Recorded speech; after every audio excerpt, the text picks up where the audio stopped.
Assalamualaikum warahmatullahi wabarakatuh. Saya Nila Zaratunisa, NIM 68. Pada video ini saya akan menjawab dua pertanyaan dari kuis yang sudah diberikan. Langsung saja, pertanyaan yang pertama. Jelaskan pemahaman Anda terkait kualitas aktiva produktif pada bank syariah. Aktiva produktif itu merupakan aset bank yang digunakan untuk menghasilkan pendapatan seperti pembiayaan, piutang, penempatan dana, atau sewa ijaroh.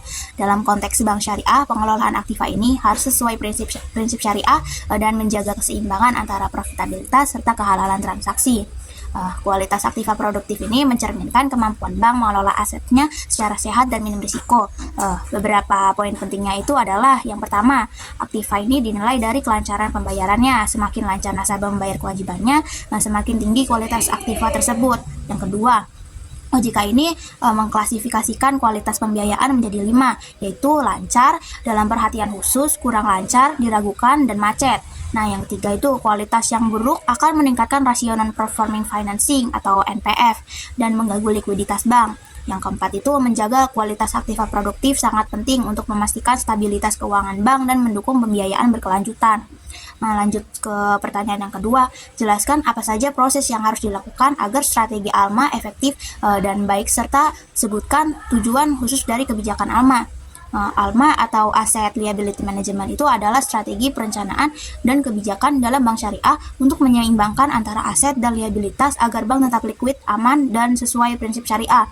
Beberapa strategi penting dalam proses ALMA itu, yang pertama, perencanaan. Bank perlu menyusun proyeksi keuangan, arah kebijakan pembiayaan, serta strategi pengelolaan dana agar sesuai dengan tujuan jangka pendek dan panjang. Yang kedua itu manajemen dana. Mengelola sumber dana seperti dana pihak ketiga dengan prinsip kehati-hatian agar tidak terjadi mismatch dalam arus kas dan tenor pembiayaan. Yang ketiga itu ada manajemen kualitas pembiayaan. Manajemen kualitas pembiayaan ini menilai kelayakan nasabah, memantau portofolio pembiayaan, dan mencegah risiko pembiayaan bermasalah agar aset tetap produktif. Sementara itu, tujuan khusus dari kebijakan ALMA ini, yang pertama itu memperluas ruang lingkup komite ALMA, tidak hanya mengawasi aset dan kewajiban, tapi juga memberi arahan strategis. Yang kedua itu mengukur dan mengatur risiko serta konsisten, seperti risiko pasar dan likuiditas, agar bank tetap dalam batas aman. Yang ketiga itu menetapkan pedoman internal sebagai acuan dalam pengambilan keputusan keuangan yang efisien dan syariah compliant.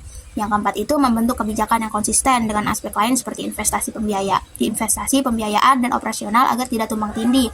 Nah, yang kelima itu mengkoordinasikan posisi keuangan, yakni menyesuaikan arus kas masuk dan keluar agar keseimbangan keuangan terjaga secara real time. Nah, demikian penjelasan saya mengenai kualitas aktiva produktif dan strategi ALMA pada bank syariah. Wassalamualaikum warahmatullahi wabarakatuh.